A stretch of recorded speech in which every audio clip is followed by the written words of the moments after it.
Dita mengambil ponsel itu. Ibu, ayah tolong jangan bilang sama Kak Haris kalau Dita ada di sini ya. Dita nggak mau Kak Haris salah paham.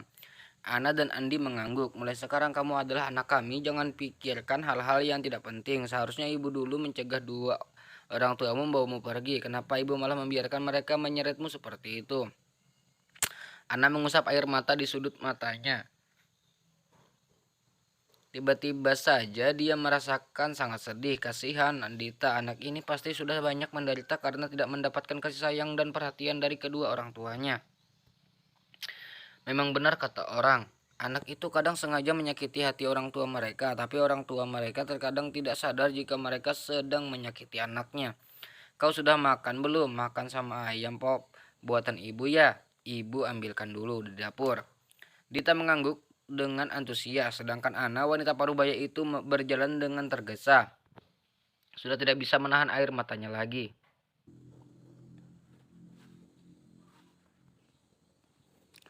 Ayah akan membantu ibu dulu. Lagi-lagi gadis itu hanya mengangguk. Sesampainya di ambang pintu dapur, Andi menautkan kedua alisnya melihat Ana memanaskan makanan sembari menangis terisak.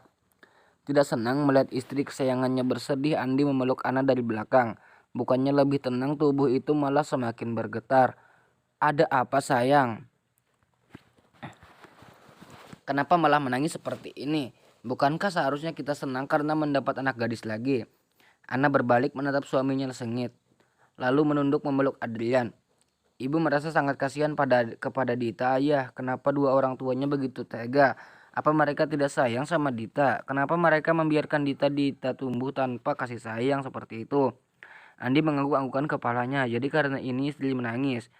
Jujur saja Andi juga tidak terlalu suka kepada kedua orang tua Dita. Mereka egois dan hanya memikirkan tentang uang, uang, dan uang. Padahal Dita adalah anak tunggal di keluarga itu, namun keberadaannya malah tidak dipedulikan sama sekali. Ibu yang sabar, ibu tahu dari kejadian ini kita bisa tahu kenapa Dita sangat tidak suka tinggal dengan kedua orang tuanya. Mulai sekarang kita akan merawat Dita, ibu yang tenang ya. Sepasang suami istri itu malah semakin terlarut dalam perasaan mereka masing-masing. Sementara Dita, gadis itu malah sedang asik tertawa dengan kedua sahabatnya yang ada di balik video call yang mereka lakukan. Tebak aku ada di mana? Tanya Nafisa menunjuk sudut-sudut ruangan itu. Nafisa mendekatkan wajahnya ke ponsel dia meneliti setiap bagian sudut ruangan yang Dita tunjukkan. Anggi, lihat itu anak malah lagi nongkrong di rumah kamu. Gak benar emang, diajak ngikut ke sini gak mau, malah ngungsi ke rumah kamu. Dita terkekeh mendengar ocehan dari Nafisa, namun tidak dengan Anggi. Gadis itu terlihat sangat lesu. Dia malah kembali menarik selimut dan memejamkan mata.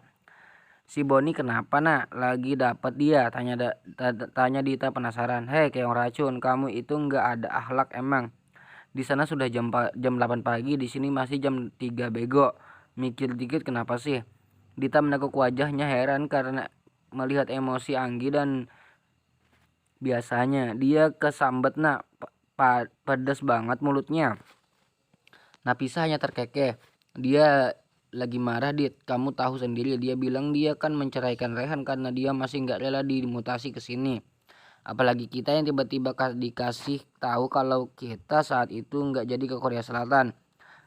Anggi marah dan sejak saat itu seperti inilah dia seminggu di sini telah membuat anak kelinci kita berubah jadi anak singa.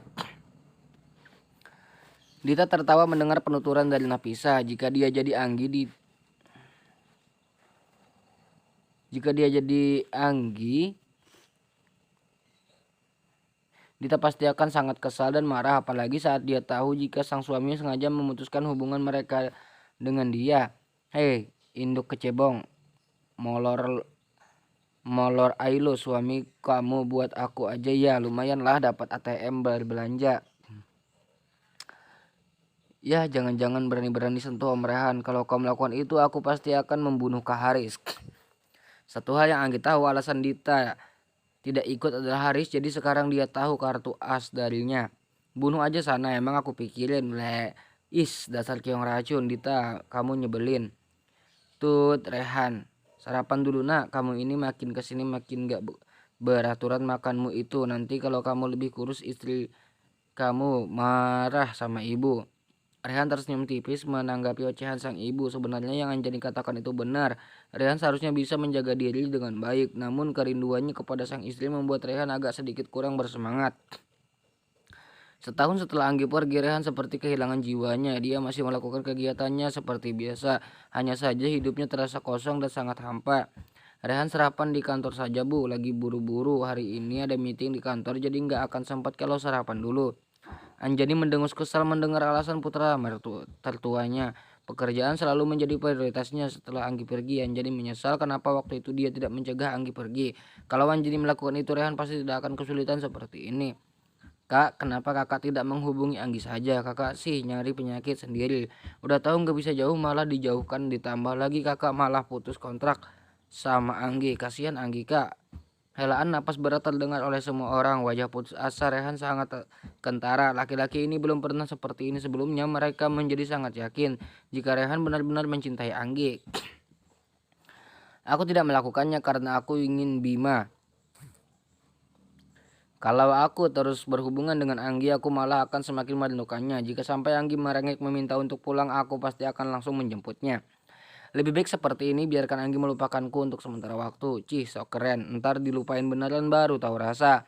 Tapi nggak apa-apa deh. Kalau Anggi cerai sama kakak, biar dia turun ranjang aja. Aldi siap jadi suami yang bertanggung jawab untuk Mbak Anggi. Bak, kotak tisu di atas meja makan melayang hinggap di atas kepala Aldi. Pria itu meringis dengan senyum di wajahnya. Jangan asal ngomong kamu Aldi, jika sampai kau menyukai Anggi maka ibu dan ayah akan mencomotmu dari kartu keluarga. Biarkan saja kau jadi gelandangan biar kau tahu rasa. Rehan menggelengkan kepalanya. Andai Anjani tahu jika Aldi memang pernah menyukai Anggi, dia yakin Anjani hanya akan mengusir Aldi untuk sementara dan tidak akan sampai mencoretnya dari kartu keluarga. Rehan berangkat dulu ibu, ayah. Assalamualaikum. Waalaikumsalam, hati-hati nak. Aldi memastikan jika Rehan benar-benar sudah pergi. Dia kembali duduk lalu mengeluarkan ponselnya. Kau dengar itu mbak? Kak Rehan itu tolol banget, sampah. Dia menyiksa dirinya sendiri supaya Mbak Anggi nggak makin kangen. Bego kan, terdengar suara kekehan dari telepon yang Aldi loudspeaker. Gadis itu rela bangun pagi-pagi buta demi mendapatkan informasi dari keluarga suaminya. Sebenarnya Rehan sudah melarang semua orang untuk menghubungi Anggi agar mereka bisa merasakan apa yang Rehan rasakan. Namun orang bodoh mana yang akan melakukan itu? Mereka tentu saja akan menghubungi Anggi meski harus main kucing-kucingan dengan Rehan. Dia itu memang bodoh Al. Anggi tahu kok Om Rehan pasti gila karena tidak bisa mendengar suara Anggi. Pokoknya kalian harus janji sama Anggi, kalian harus terus kompori Om Rehan sampai kepalanya benar-benar akan pecah. Siap bos, semua orang berbicara dengan serentak termasuk Anjani dan Jaya. Mereka tersenyum melihat tingkah konyol anak menantunya yang berlawanan arah. Udah dulu ya Anggi mau tidur lagi, nanti Anggi ada kelas pagi. Sehat-sehat semuanya, miss you, mah. Miss you too baby girl, ucap Aldi membuat semua orang melotot ke arahnya. Apa sih? Tanya Aldi dengan wajah heran. Aldi cuma memanggil Anggi kakak, panggilan kakak Rehan ke Anggi. Emang gak boleh? Ya gak boleh lah bego. Kamu pikir kenapa si bodoh itu manggil Anggi kayak gitu? Ya karena dia ingin manggil Anggi dengan panggilan spesial. Jangan gila deh. Ngilangin mood aja. Bima beranjak berdiri dari kursinya meladeni Aldi yang pura-pura bodoh membuat otaknya mendidih. Ibu, ayah, Bima berangkat. Doakan Bima semoga sidang skripsinya lancar.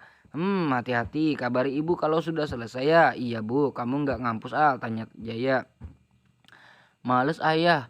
Kan nanti Aldi tinggal minta uang aja dari ayah, presiden udah ada. Mantri banyak, Aldi mau jadi apa? Aldi, Anjani berteriak dengan nada 3 oktapnya. Bisa-bisanya Aldi berbicara seperti itu dengan wajah lempeng seperti jalan tol. Memangnya dia pikir hidup semudah itu. Bahkan untuk bisa sampai seperti ini saja Jaya butuh puluhan tahun lah. Lah Aldi ini malah bertingkah seenak jidatnya kayak gitu. Pergi atau ibu lempar kamu ke jalanan. Anjani melotot menatap putra bungsunya kesal. Aldi pria itu dengan sigap berdiri menyambar tas dan kunci mobilnya. Gitu aja marah. Aldi cuma bercanda ibu, jangan galak-galak napa. Kayak macan Asia ya aja ibu ini. Pergi atau ibu lempar kau kepakai piring. Iya Aldi pergi. Dasar nggak ada akhlak. Gumam Aldi namun masih bisa didengar oleh Anjani. Aldi kamu benar-benar ya Mulai besok nggak ada uang jajan dari ibu. Mau makan masak sendiri, jangan harap kamu bisa makan enak di sini.